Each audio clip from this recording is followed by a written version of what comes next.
Hello students. Select effort रोज लेकर आते हैं आपके लिए करंट अफेयर्स के हैंड पिक पॉइंट्स ताकि आने वाले एग्जाम में आपको बहुत इजीली क्वेश्चन सॉल्व हो सके। आज है 11th of November. Current affairs के सीरीज में आज क्या है आपके लिए, चलिए हम देखते हैं। यहाँ आपके लिए जो भी हम लेकर आते हैं वो जो जो हाइलाइट्स है नेशनल इंटरनेशनल इंपॉर्टेंस के, स्पोर्ट्स वर्ल्ड से क्या है और ट्रेंडिंग जो है, ये सब कुछ एक जगह कलेक्शन करके आपके लिए लाते हैं। आज के पॉइंट्स में स्टार्ट करते हैं। पहला चीज आया है यहाँ, which Indian institute of technology has developed a solution to tackle Delhi's air pollution crisis using artificial rain.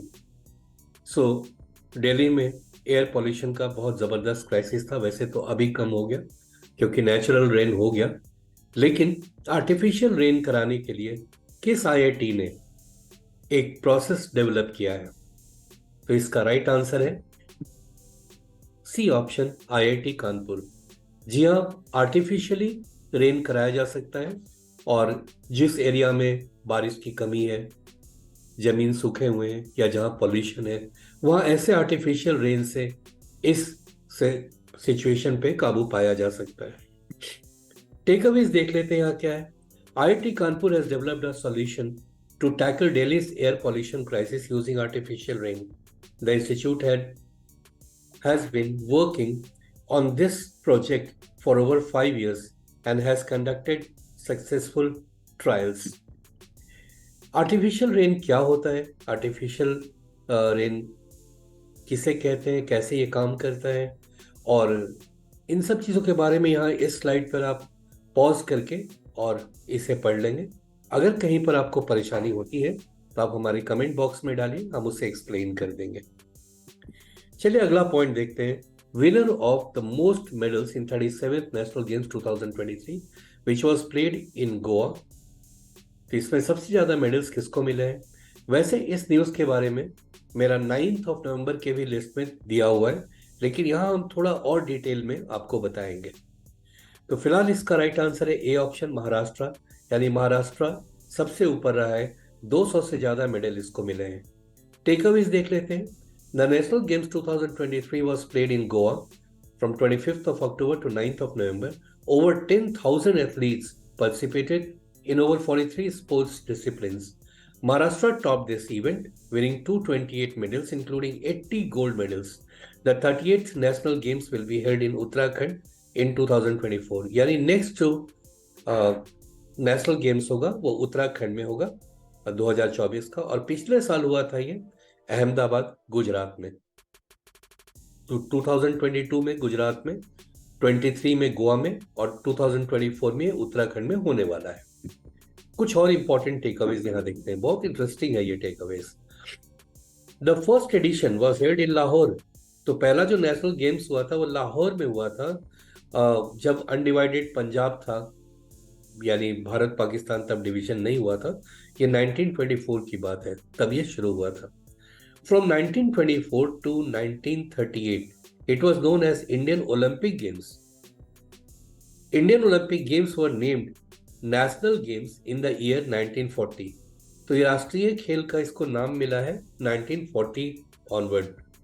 The mascot of 2023 National Games is Moga. The motto of 2023 is Get Set Goa. Earlier the 36th, that is 2022, was organized in Gujarat.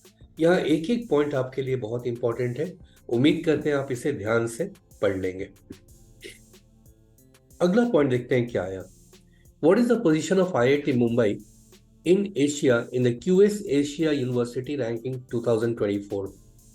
और इसका right answer है B option, that is 40th। 40वां rank मिला है IIT Mumbai का।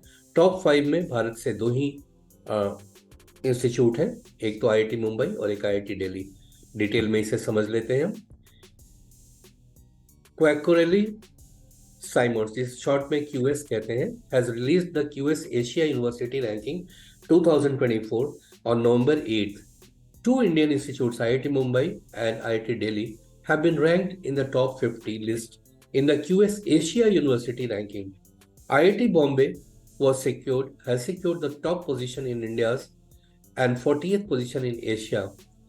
IIT Delhi stood second among the Indian institutes and secured 46th rank overall rank. Now एक और take Awez है इसमें। नंबर वन कौन रहा एशिया से? तो वो चाइना का पेकिंग यूनिवर्सिटी रहा है टॉप रैंक पे, एशिया के टॉप रैंक पे। Hong Kong university has been rank second and national university of Singapore has been rank third. A total of 856 universities in Asia are included in this year's QS Asia University Ranking. Students जो लोग UGC net exam देंगे दिसंबर में, उनके लिए ये slide पे जो question है एक एक पॉइंट्स बहुत इंपॉर्टेंट हो जाता है। उनके पेपर वन में जो एक सेक्शन होता है हायर एजुकेशन, वहाँ के लिए बहुत इंपॉर्टेंट पेज है। इसमें एक एक पॉइंट आप याद कर लीजिएगा। एशिया में नंबर वन कौन हुआ, इंडिया का नंबर वन और टू कौन सा है, राइट। चलिए अगला पॉइंट हम देखते हैं यहाँ। उसके पहले एक और टेक अवेज आ गया, कुछ और रैंकिंग है जहाँ पर आप इसी के साथ याद रख लेंगे। ग्लोबल हंगर इंडेक्स 2023 में इंडिया का 111th रैंक है। ग्लोबल यूनिकॉर्न इंडेक्स में थर्ड प्लेस है। प्राइम ग्लोबल सिटीज इंडेक्स में मुंबई आया है और वो नंबर 4 पे है। वर्ल्ड्स रिचेस्ट सिटीज 2023 का मुंबई 21st रैंक पे है और दिल्ली 36 रैंक पे है। दुनिया का सबसे रिचेस्ट सिटीज में मुंबई 21वें नंबर पे और दिल्ली 36वें नंबर पर आ रहा है। Ranking of the most criminal countries 2023 के अकॉर्डिंग इंडिया 77th रैंक पे है। इलेक्टोरल डेमोक्रेसी इंडेक्स में ये रैंक नहीं दिया हुआ है, आप बताएंगे इसे हमारे कमेंट बॉक्स में। वर्ल्ड हैप्पीनेस इंडेक्स में इंडिया 126 है और हेनले पासपोर्ट इंडेक्स में जो कि जुलाई 2023 में आया है, इंडिया का रैंक 88 है, यानी 80वां रैंक है। तो स्टूडेंट्स आपके लिए ये जो करंट अफेयर्स का सीरीज है, इसमें जो जो पॉइंट्स होते हैं ये बड़े ही हैंडपिक्ड रहते हैं और इसी उम्मीद के साथ कि आपको आने वाले एग्जाम्स में बहुत हेल्प करेंगे। अगर आपने अभी तक सब्सक्राइब नहीं किया है तो कर लीजिए और बेल आइकन दबाना बिल्कुल नहीं भूलिएगा। तो चलिए और आगे बढ़ते हैं, देखते हैं अगला पॉइंट क्या आ रहा है। Which brand of floor has been launched by government to provide wheat flour at subsidized rates. So government ने एक प्लान किया जिसके तहत सब्सिडाइज्ड रेट पे अब आटा मिलेगा। उसका नाम है भारत आटा। जी हाँ, ऑप्शन में पूछा भी गया है, इसका राइट आंसर क्या है? जी हाँ, भारत आटा नाम है, भारत फ्लोर, जो गवर्नमेंट ने शुरू किया है ताकि सब्सिडाइज्ड रेट पर लोगों को ये मिल सके। इसके बारे में थोड़ा और डिटेल में देख लेते हैं। टेकअवेज में government has launched Bharat Atta to provide wheat flour at subsidized rates. The government is providing flour at a concessional price of 27 rupees 50 paisa per kg under this scheme. Objective क्या है? देखिए, to provide affordable wheat flour to the poor and weaker section of the society. Bharat Atta is a fortified wheat flour made from mixture of wheat, यानी गेहूं, चावल और दाल का सब mixture है ये। It is rich in protein, iron, and other essential nutrients. This scheme will be implemented through public distribution system. और इसको अभी शुरू किया है हमारे food and consumer affair minister है पीयूष गोयल। उन्होंने 100 मोबाइल वैन्स के साथ इसे स्टार्ट किया है ताकि लोगों तक ये पहुंच भी पाए। नेक्स्ट पॉइंट आ रहा है यहाँ पे, in which country has 14th international conference of national human rights institution been organized. तो 14th international conference of national human rights institutions को कहाँ पे ऑर्गेनाइज हुआ है रिसेंटली? और राइट आंसर है इसका बी ऑप्शन, डेनमार्क, जिसका कैपिटल है कोपेनहेगन। और आइए यहाँ टेक अवेज देख लेते हैं।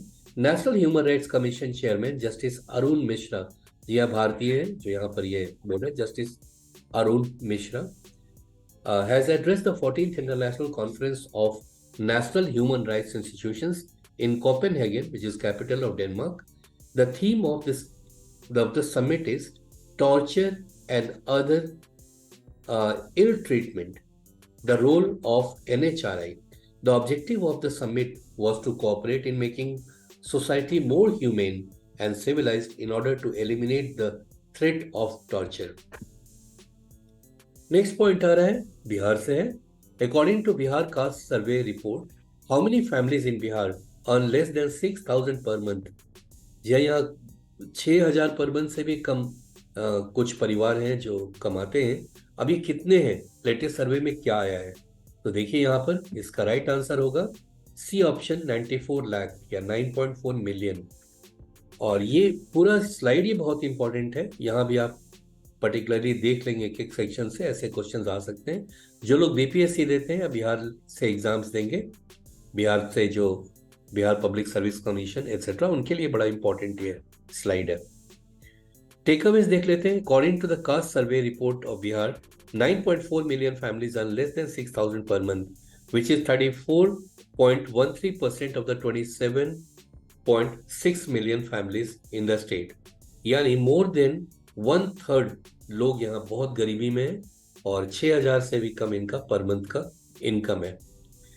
टेकअवेज यहाँ पर देख लेते हैं। बिहार के बारे में थोड़ी सी और जानकारी ले लीजिए। बिहार बना था 1912 में, 22 मार्च को। कैपिटल इसका पटना, चीफ मिनिस्टर नीतीश कुमार है। और यह एक नेशनल पार्क है, इसे भी याद रखिएगा, वाल्मीकि नेशनल पार्क, जो कि चंपारण जिले में है। तो ये थे आज के कलेक्शन आपके लिए। उम्मीद है आपको बहुत फायदा पहुंचाएंगे आने वाले एग्जाम्स में। Thank you so much for watching.